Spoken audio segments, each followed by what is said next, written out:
আরে বান্দা, আল্লাহ পাক রব্বুল আলামিন এজন্য ডাক দিয়ে বলেন আলিফ লাম মিম তালিকাল কিতাবু লা রাইবা ফি হুদাল লিল মুত্তাকিন।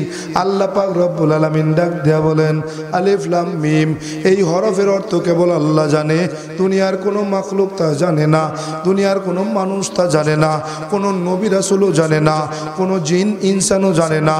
জানেন কি? এই হরফের অর্থ জানেন আল্লাহ। আল্লাহ পাক রব্বুল আলামিন বলেন যালিকাল কিতাব, এটা এমন একটা মহাগ্রন্থ লা রাইবা ফি, যার মধ্যে ভুল তো দূরের কথা, সন্দেহ পর্যন্ত নাই। কি নাই? ভুল তো দূরের কথা, সন্দেহ পর্যন্ত নাই। রাসূল বলেন তারাকতু ফিকুম আমরান লান তাদিল্লু মা তামাসসাকতুম বিহিমা, বলে উম্মত ততক্ষণ পর্যন্ত তুমি পথভ্রষ্ট গোমরা হবে না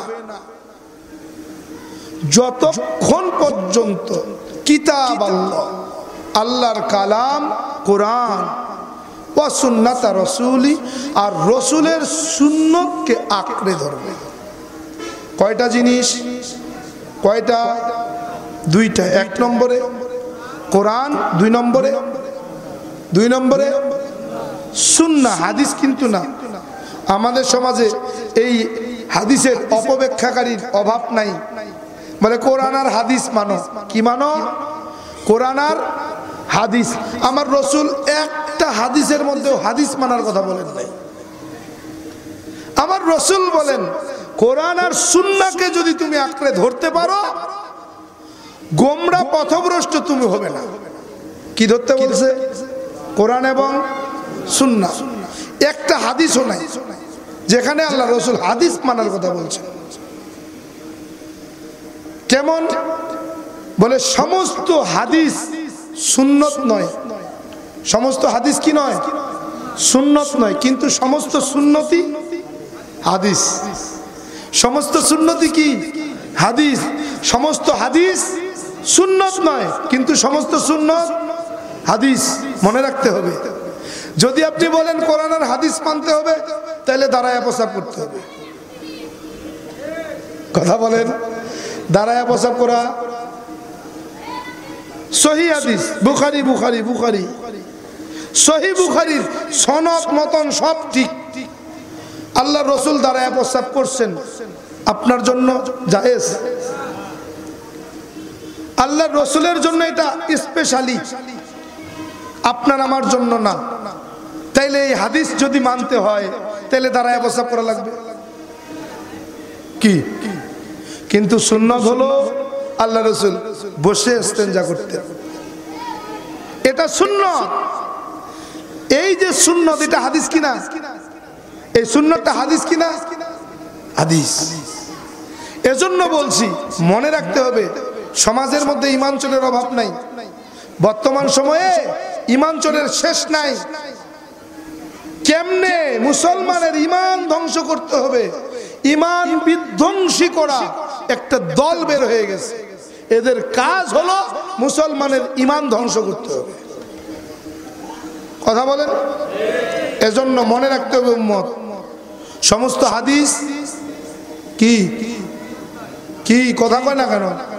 সমস্ত হাদিস সুন্নত নয়, কিন্তু সমস্ত সুন্নত হাদিস। সমস্ত সুন্নত কি? হাদিস। আল্লাহ রাসূল অন্য হাদিসের মধ্যে বলেন মান আহাব্বা সুন্নাহ ফাকাদ আহাব্বা ওয়া মান আহাব্বা কানা মাই ফিল জান্নাহ। স্পষ্ট কথা। আমি রাসূলকে ভালোবাসতে চাও তো আমার সুন্নতকে ভালোবাসো। কি? আমি রাসূলকে ভালোবাসতে চাও তো আমার সুন্নতকে ভালোবাসো। আমার সুন্নতকে যে ভালোবাসবে সে আমি রাসূলকে ভালোবাসার সমান হয়ে যাবে।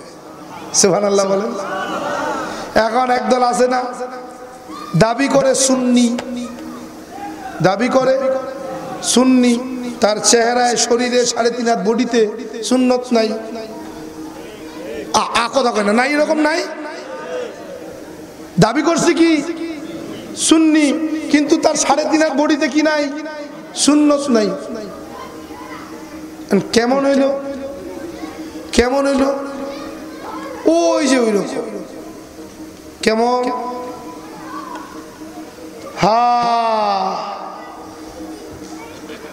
হযরত বড় পীর আব্দুল কাদের জিলানীর দরবারে এক শাগরেদ গেছে, যুবক যা কয় হুজুর একটু দোয়া নিতে আইছি। কয় কে দোয়া? কয় হুজুর একটা ছেলে যেন হয়। কয় যা বেটা 1 বছর অপেক্ষা কর, ছেলে বাপ হবি, ছেলে তুই পাবি। 1 বছর পরে দেখে যে না কোনো ছেলে সন্তান নাই, ফিররা গেছে আবার পীরের কাছে, যায় কয় আল্লাহর ওলি এখন হুজুরদের দোয়ায়ও কাজ হয় না।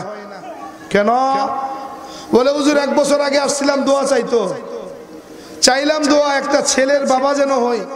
হুজুর 1 বছর তো অতিবাহিত হয়ে গেল, ছেলে তো পাইলাম না। হুজুর ডাক দেয়া কয় বেটা বিয়া করছো নি? কি কয় বিয়া করছো নি? যুবক কয় হুজুর বিয়া তো করি নাই। কি করি নাই? বিয়া করি নাই। তো ছেলের বাপ হবি কেমনে? ওই বিয়ে না কইরা ছেলের বাপ হওয়া যেমন ভণ্ডামি, সুন্নি দাবি করে সুন্নত না মানাও তেমন ভণ্ডামি। কথা কোন? হাজিরিন, মূলত ওদিকে যাব না, সময় কম, চেষ্টা করব সংক্ষিপ্ত সময়ে সব শেষ করার জন্য। শুনে এসেছেন আমি জন্মগতভাবে মুসলমান নই, ঠাকুরগাঁয়ের প্রসিদ্ধ ব্রাহ্মণ পরিবারে জন্ম আমার। 12 মাসে 13 পূজা, 33 কোটি দেব দেবী, তুলসীর গাছের তলায় 64 কোটি ভগবান। সংস্কৃত ভাষার উপরে পাণ্ডিত্য নিয়ে, ডিগ্রি নিয়ে, ডক্টরেট কইরা বেদ পুরাণ রামায়ণ মহাভারত জেন্দা বেস্তা স্মৃতি শ্রুতি মনুসংহিতা শ্রীমৎ ভাগবত গীতা রাজভোগ কালীভোগ ছাড়াও অসংখ্য কিতাবাদি গবেষণা কইরা 44,441 খানা মন্ত্র পড়ে দেখলাম তার ভিতরে 30,000 মন্ত্র শুধু মুসলমানের গুণগান। আরো আসতে কয় হাজার? এই 30,000 মন্ত্র কোরআনে হাকিমের 30 পারা, 114টি সূরা, 6,666 মতান্তরে 6,236 আয়াতের সঙ্গে হুবহু মিল পাওয়া যায়। কোরআনে হাকিমের প্রত্যেকটি আয়াতে কারিমার সাথে কয়েক শত মন্ত্র পাঠ করে শোনানো যায়। প্রত্যেকটা মন্ত্রের কিতাবের নাম, অধ্যায় নম্বর, পৃষ্ঠা নম্বর, শ্লোক নম্বরও বলা যায়। এমনি এমনি মুসলমান কিন্তু হই নাই। ভাবছেন গরুর গোশত খাওয়ার লোভে মুসলমান? না রে মুসলমান না। গরুর গোশত খাওয়ার জন্য এখন আর মুসলমান হওয়ার প্রয়োজন হয় না। গোপনে গোপনে অনেক দাদা কাকা জেঠারা গরুর গোশত খায়। আশেপাশে আসেনি? খাতার কলম লইয়া বন, কি লইয়া বইব? খাতা আর কলম। যদি কোনো হিন্দুর বাচ্চা একটা দলিল দেখাতে পারে গরুর গোশত খাওয়া ধর্মের নিষেধ, সারা জীবন তার গোলামি করব, সারা জীবন তার গোলামি করব। একটা মন্ত্র দেখা, একটা দলিলও দিতে পারবে না। 12 মাসে 13 পূজা, 33 কোটি দেবদেবী, তুলসীর গাছের তলায় 64 কোটি ভগবান, এর একটা দলিল দেখা। যতদিন বাঁচবো তোমার গোলামি করব, একটা দলিলও তারা দেখাতে পারবে না।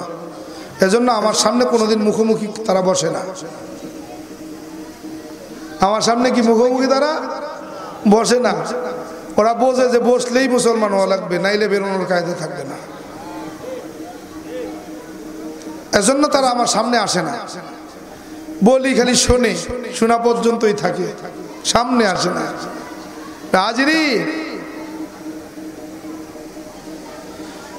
গরুর গোশত খাওয়ার জন্য মুসলমান হওয়ার এখন আর প্রয়োজন হয় না। গোপনে গোপনে দাদা কাকা যেটা গরুর গোশত খায়, বিশ্বাস হয় না? গরুর গোশত আমি ছোট্টবেলা ক্লাস 4 অথবা 5 পড়ি। কত সাল? এই তো কত 90 95 এরকম। এই সময় গরুর গোশতের কেজি আমি নিজে চোখে দেখছি 30 টাকা 40 টাকা কেজি। কি মুরব্বীরা ছিল না? কয় বছরের ঘটনা? 20 বছর ধরে নিলাম, 25 বছর। 25 বছরে গরুর গোশতের দাম কোথায়? কত? 850। চিন্তা করছেন, মোটে 40 টাকা। আর এখন এজন্য মাঝে মাঝে আফসোস করে কই, ওই যে মুরব্বীর আগে একটা প্রবাদ ছিল না, বুড়োকালে মুরব্বীরা পূর্বের একটা প্রবাদ, এক আল্লাহর বান্দির স্বামী মরে গেছে। ওই সময় টাঙ্গাই শাড়ি ছাড়া এরকম প্রিন্টের কোনো শাড়ি ছিল না। হ্যাঁ, মুরব্বীরা এক সময় ছিল না, খালি টাঙ্গাইলে শাড়ি পাওয়া যেত এক কালার, পায়রালা এক কালার, এরকম এই পাকিজা এই সময় কোনো প্রিন্টের কোনো কাপড় ছিল না। যেই বছর প্রিন্টের কাপড় আসছে, এই কাপড় মার্কেটে আসার ঠিক 2 দিন আগে পাশের এক আল্লাহর বান্দির স্বামী মরে গেছে। এখন ধর্মীয় নীতি অনুযায়ী সাদা কাপড় পরা লাগবে, কি ঠিক না? থান কাপড় পরায় দিছি। এর 2 দিন পরে সেই প্রিন্টের শাড়ি মার্কেটে আইছে। পাশের বাড়িওয়ালা আল্লাহর বান্দি ওই প্রিন্টের শাড়ি গান ফইরা ওই বিধবার সামনে আইছে। আর বিধবা ডাক দেখে, আলো বু, এত সুন্দর রং বেরঙের প্রিন্টের শাড়ি কই পাইছো? কয় তোমার ভাই আনছে। কয় কবে? ওই যে কাল্লা করতে, আমাকে বাজার থেকে, কালীগঞ্জ বাজার। কি কলো বু? দেখছো নি বু, আমিও বিধবা হইলাম আর বাজারে রং বেরঙের শাড়ি আইল। কি মুরব্বীরা, ঠিক না? আর আমি আফসোস করে মাঝে মাঝে কই, গরুর গোশতে কেজি ছিল 30 টাকা 40 টাকা, ওই সময় হইলাম না। আর আমিও মুসলমান হইলাম, গরুর গোশতের দামও 850 টাকা হইল। বুঝেন নাই? মাঝে মাঝে কই, আরে দেখছো, আমিও মুসলমান হইলাম আর গরুর গোশতের দামটাও ভালো। যদি 30 টাকা 40 টাকা কেজি থাকতো, তো প্রত্যেক দিন বাড়ির সামনে একটা করে জবাই দিয়ে পুরো এলাকার দাওয়াত দিয়ে খাইতাম না? কি একটা গরু দেখছি 3500 4000 টাকায় বেচছে। গোশ হয়েছে 2 মণ 3 মণ। কি কয় টাকা দাম? মোটে 3.5 4000 টাকা। এখন একটা গরু ওই 3.5 মণ 4 মণ গোশওয়ালা একটা গরু কিনতে যান, কি খবর আছে না? হায় হায়, চিন্তা করছেন গরুর গোশতের দাম বাড়ছে কে? ওই যে কালীগঞ্জ বাজারে দেখবেন আমাকে মুসলমান কসাই যেগুলো আছে, কিছু এক্সট্রা ব্যাগ থাকে তাদের কাছে। বাজারও গেছে, যায় কয় দাদা ব্যাগটা রাখো, সন্ধ্যাবেলা নিমু। দাদারা বুঝেন নাই? কারা? দাদারা কসাইরে ডাকছে, ভাই এই ব্যাগটা রাখ দি, সন্ধ্যাবেলা নিমু। সন্ধ্যাবেলা নিবি তো ব্যাগটা ওখানে খালি খালি রাখলি করে। ঘটনা কি? কি ব্যাগের মধ্যে কি লইব? এই এগো খাওনের চড়ে গরুর গোশতের কেজি 30 টাকা 40 টাকা থেকে 850 টাকা হয়েছে। কথা কয়, যেই খাওয়া খায় এরা কিছু কিছু কল্পনাই করতে পারবেন না। লালমনিরহাটের এক মাহফিল বয়ান শেষ করে খাইতে বসছি, টেবিলের মধ্যে দিছে খানা, পাশে বসাইছে এক প্রাইমারি স্কুলের শিক্ষক। সভাপতি সাহেব কয়, হুজুর পাশের জন দাদা প্রাইমারি স্কুলের শিক্ষক। হয় মিয়া, দাদা তো আমার টেবিলে বয়ানছেন কেন? আমি গরুর গোশত কমু। হেই কয় হের লেগেই বলাইছি। মানে কয়েকটু দেখকে শুনে খাওয়াইয়েন। আমার ওটা খাইব নি? কয় খাইব মানে দৌড়াইব। উমা হাসা দেখি তাই। আমি বাড়ির থেকে যদি 1 টুকরা উড়ে ফেলে নেই, হ্যাঁ 4 টুকরা খায়। উমা আমাকে এই তো গরুর গোশতের দাম বাড়াইছে এরা। বোঝেন নাই? কেমনে কইতা? আল্লাহ পাক রব্বুল আলামিন কি বলতেছেন? যালিকাল কিতাব, এটা এমন একটা মহাগ্রন্থ, লা রাইবা ফি, যার মধ্যে কোনো ভুল তো দূরের কথা, সন্দেহ নাই।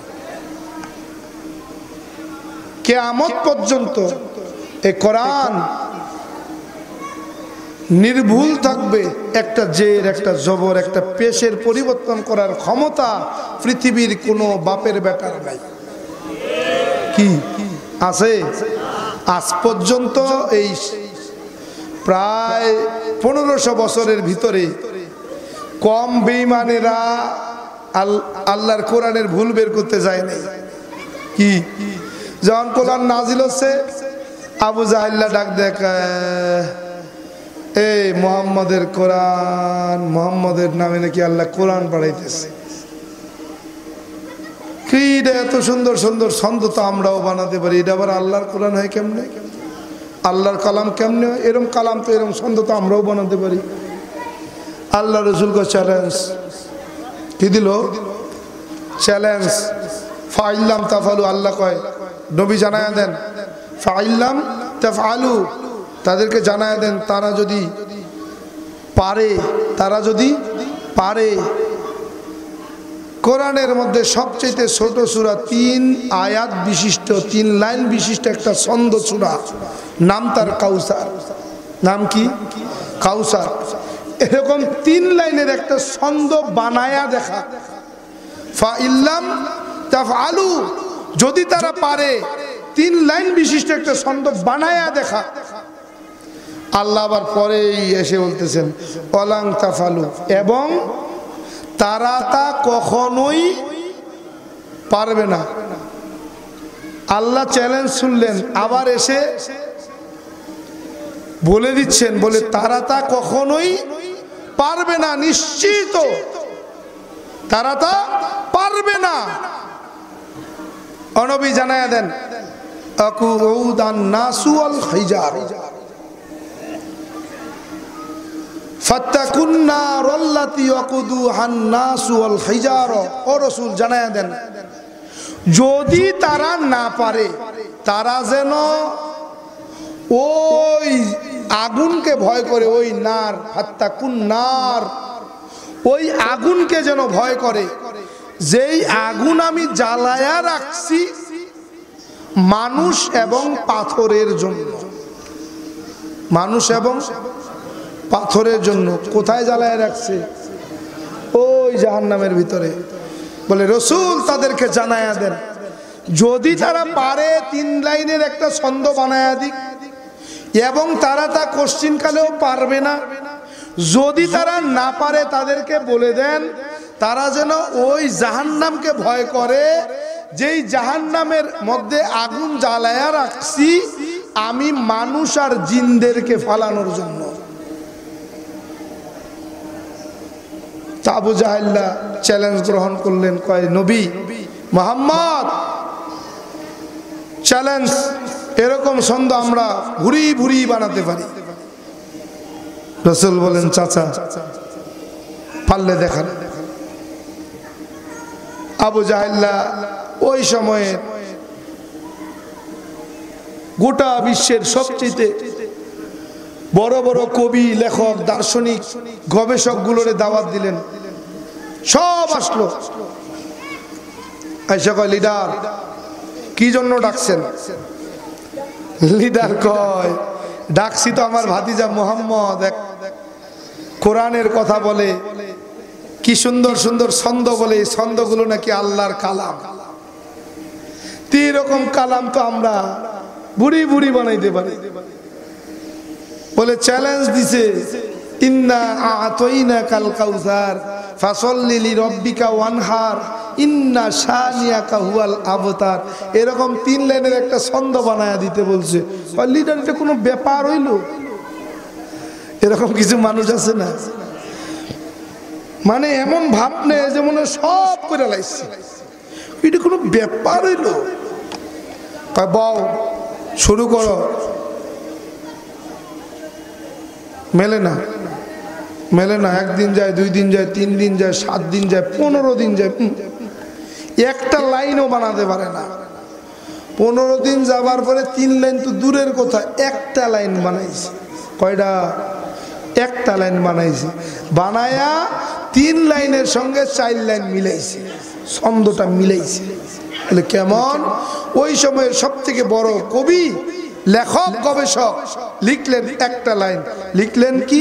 উনি বলতেছেন এই 3 লাইন বিশিষ্ট ছন্দের সঙ্গে আমি 1 লাইন জোড়ায়া 4 লাইন বানাইতে পারছি। সুবহানাল্লাহ। না কয়টা বানাইছে? 4টা। তাহলে একটা লাইন জোড়াইছে। বলে একটা লাইন কি? বলে মুহাম্মদ একটা লাইন শোনো। বলে কি? আমার রসুল বলেন, ও চাচা কি লাইন বানাইছেন? বলে হ্যাঁ একটা লাইন বানানো হয়েছে। বলে কি? বলে ইন্না আতাইনাকাল কাউসার ফাসল্লি লিরাব্বিকা ওয়ানহার ইন্না শানিআকা হুয়াল আবতার হাদাল কালামি লাইসা মিনাল বাশার। আল্লাহু আকবার। একটা লাইন বানায়া কয় মোহাম্মদ, একটা লাইন বানায়া 4 লাইনের ছন্দ বানাইছে। বলে এই এক লাইনের অর্থ কি? হাদাল কালামি লাইসা মিনাল বাশার, এটা কোন মানুষের লিখা কল্পনা কিচ্ছা কাহিনী ছন্দ না। বর্ণে বর্ণে অর্থে অর্থে এই ছন্দগুলো আল্লাহ পাকের পক্ষ থেকে নাজিল হওয়া ছাড়া আর কিছু না।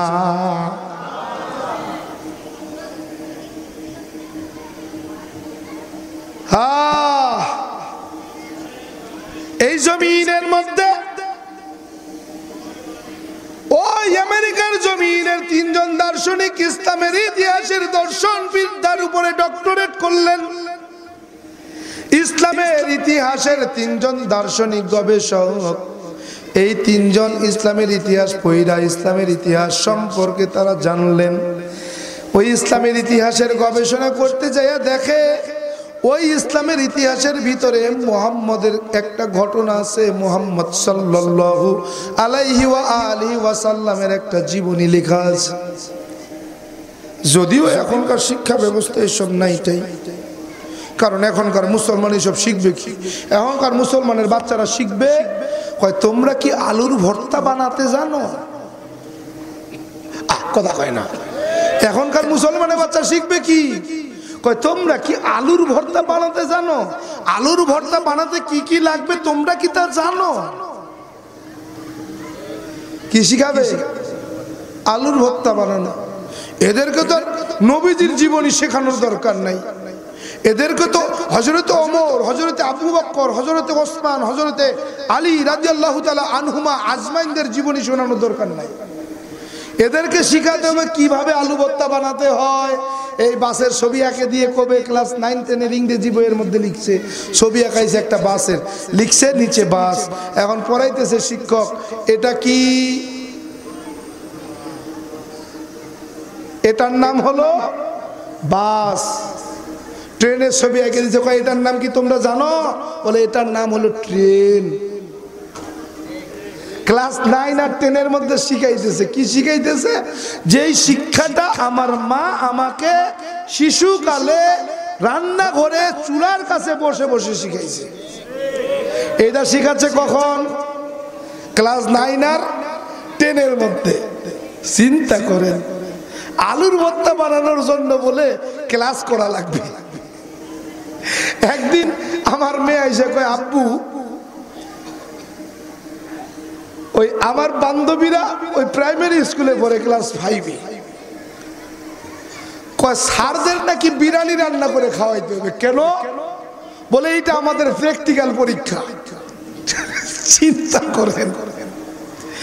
আর কি লাগবে? কয়েকটা মুরগি লাগবে, 2 কেজি চাউল লাগবে, আর আনুষঙ্গিক যা মশলা এগুলো লাগবে, আমাদেরকে রান্না করে তাদেরকে খাওয়াইতে হবে।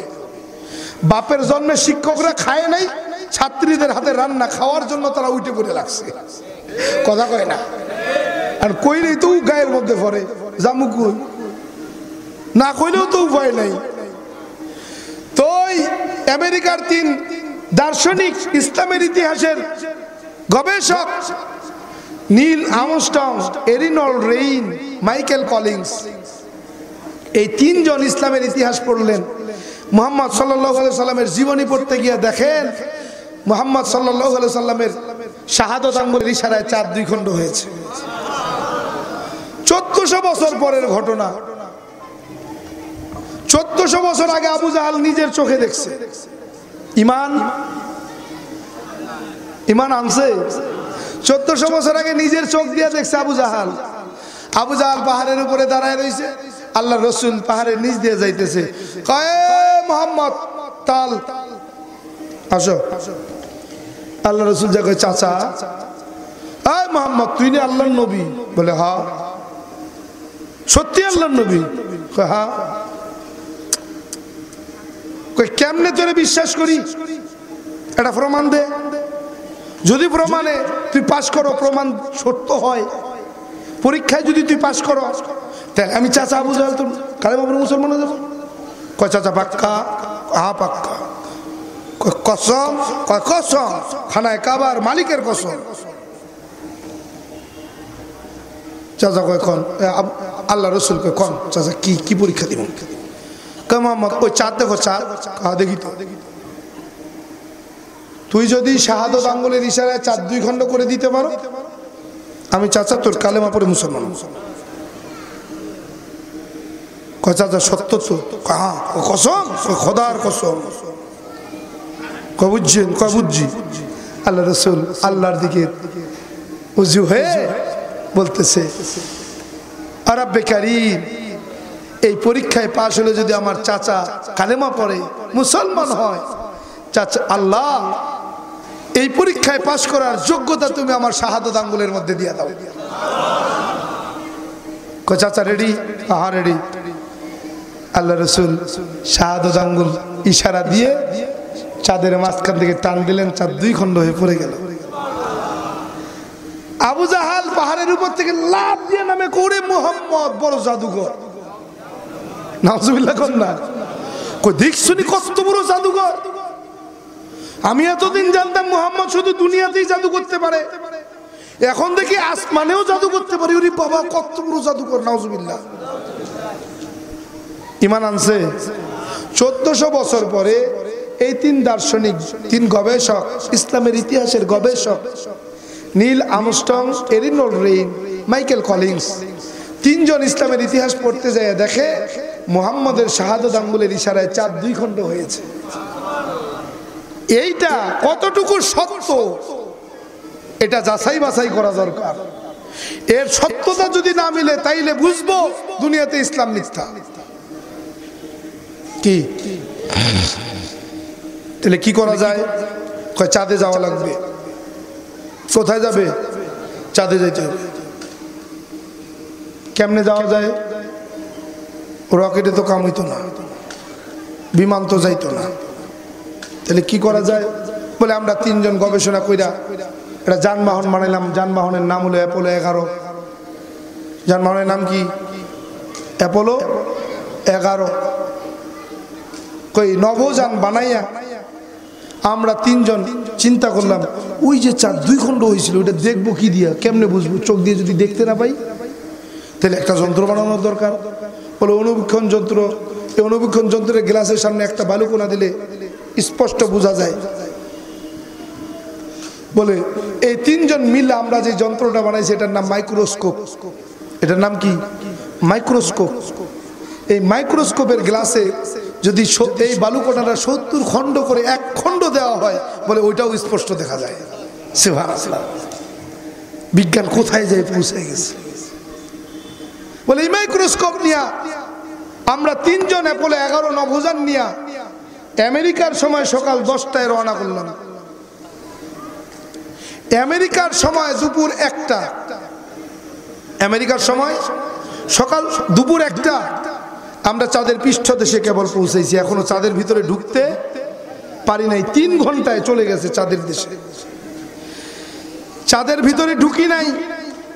দুনিয়াতে থাকতে যখন আমরা আমেরিকায় ছিলাম, গবেষণা করতেছিলাম, তখন দেখতাম দুপুর 1টার সময় মুসলমানরা নামাজের জন্য আজান দিত, জোহরের আজান। আমরা যখন চাঁদের পৃষ্ঠদেশে কেবল দাঁড়াইছি, এখনো চাঁদের ভিতরে প্রবেশ করি নাই, ঠিক ওই সময় দুনিয়ায় যেই আজান আমরা জোহরের আজান শুনেছিলাম, চাঁদের মধ্যে থেকে সেই আজানের ধ্বনি ভেসে আসতেছে।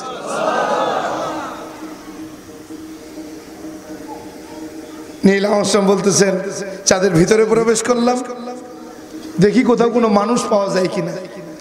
বলে গোটা চাঁদ তন্ন বিতন্ন করে খুঁজলাম, কোনো মানুষ দেখলাম না। তবে হ্যাঁ, আমরা যেদিক দিয়ে যাচ্ছিলাম, আমরা যখন যাচ্ছিলাম তখন দেখতেছিলাম কেউ যেন কেবলমাত্র আমাদের সামনে সামনে হেঁটে হেঁটে গেছে, তার হাঁটার পায়ের ছাপ এখনো চাঁদের জমিনে পড়ে আছে। খুঁজতে শুরু করলাম, চাঁদের দেশে কিচ্ছু পাইলাম না। চিন্তা করলাম, ইসলামের ইতিহাসে পড়েছি শাহাদাত আঙ্গুলের ইশারায় নাকি চাঁদ 2 খণ্ড হয়ে গেছিল, দেখি তো সেটার কোনো নমুনা মেলে কি না। বলে মাইক্রোস্কোপ সেট করলাম, সেট করে দেখতে শুরু করলাম। হ্যাঁ, একটা পর্যায়ে দেখলাম চাঁদের মাঝামাঝি আড়াআড়ি ভাবে চাঁদ যে 2 খণ্ড হয়েছিল আবার জোড়া লেগেছে, তার একটা দাগ, তার একটা নমুনা এখনো চাঁদের গায়ে লেগে আছে। সুবহানাল্লাহ। নীল আর্মস্ট্রং বলেন, আমি আর দেরি করলাম না, চাঁদের দেশ থেকে সেই আমি কালেমা পড়ে মুসলমান হয়ে গেলাম। আমার আর বুঝতে বাকি থাকলো না, দুনিয়ার জমিনে সত্যি যদি কোনো ধর্ম থেকে থাকে সেটার নাম ইসলাম।